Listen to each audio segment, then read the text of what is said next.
So a New York judge ruling this week that former President Donald Trump committed fraud in his business dealings by inflating the values of his assets. The summary judgment came in response to New York Democrat Attorney General Letitia James's fraud case against the former president. Here to break it all down and the upcoming trial, too, our legal panel, their legal eagles, distinguished professor at Touro University, Thane Rosenbaum, and we're also joined by former prosecutor, constitutional law attorney, and Newsmax contributor Amir Benno. Gentlemen, good to have you with us. Thank you. Thanks for having us. All right, so Thane, Letitia James, she campaigned in 2019 on finding anything on Donald Trump, right? She got a very liberal New York City judge to agree that the Trump organization inflated the value of its properties and committed fraud. So how did this case actually come about? Were there formal complaints from a bank or institution? What happened here?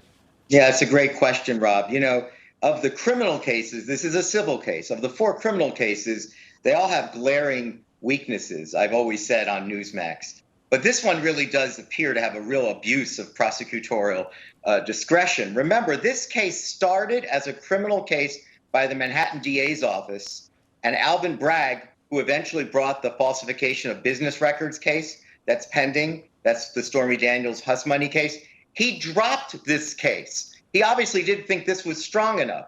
So when you ask the question, who was complaining, in the civil arena with a New York attorney general, state attorneys general, their job, Rob, is to protect consumers. That's their job. Consumer welfare, consumer protection. There's no consumers here.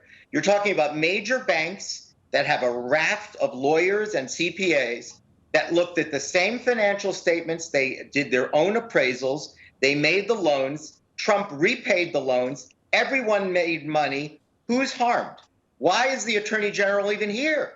Why? Because what you just said, she campaigned on a promise that I will get Donald Trump, and she chose a path that was already dropped by the Manhattan District Attorney's Office. And 2 DAs looked at it because the previous one, Cy Vance, started it, nothing right there, handed it off to the next guy, and even he wouldn't find something. So the judge ordered the highly unusual step of dissolving Trump's business licenses and putting his properties like Trump Tower on Fifth Avenue into receivership, and maybe even force them to be sold.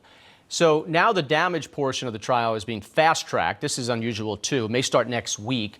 Trump is being called as a witness, and the AG wants $250 million in damages. So, Amir, honestly, how can the judge and the AG get away with something so hyper-partisan? And what's this next phase going to be like, especially if Trump is called?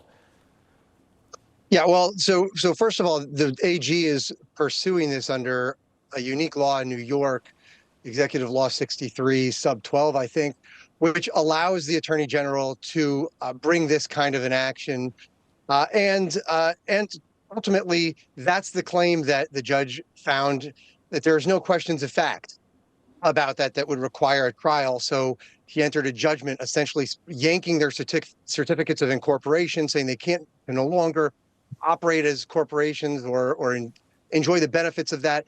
But there's still other claims. It's not just on damages, and that's what's going to proceed to a trial. But this judge has been so outspoken in his vitriolic in his disdain for Donald Trump and his sons and the organization, but yet he is the sole trier of fact here. This is a bench trial.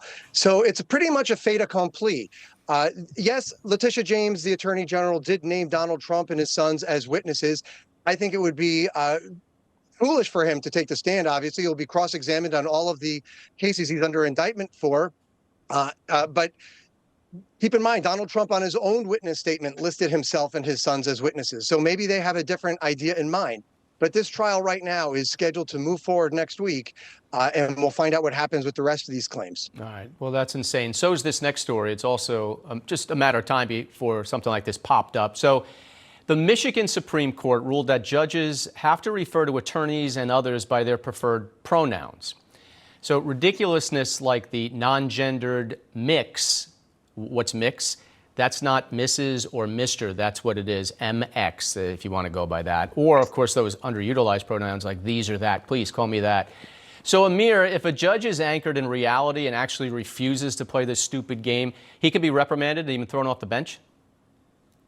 It looks that way. It looks like they'll discipline, or they could discipline the judge or lawyers if they don't choose to use those kind of labels.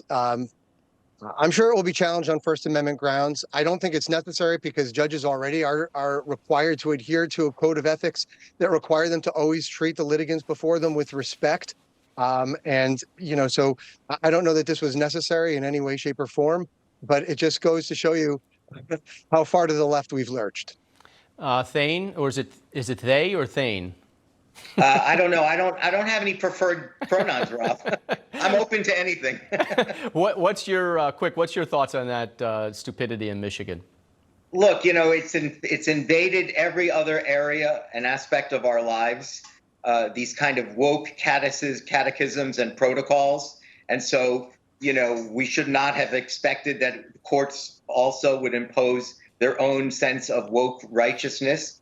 Look, remember, we all watched television. We saw dramatic shows on courtrooms, and there was, you're out of order, you're out of order. They're pounding the gavel because court decorum is essential. And so, it's just the same reminder that impeachments end up becoming inured and desensitized if we're constantly impeaching people. And it's the same thing here, that we're going to forget what court decorum was really intended for, the presentation of evidence, and instead we're worried about how we address each other formally.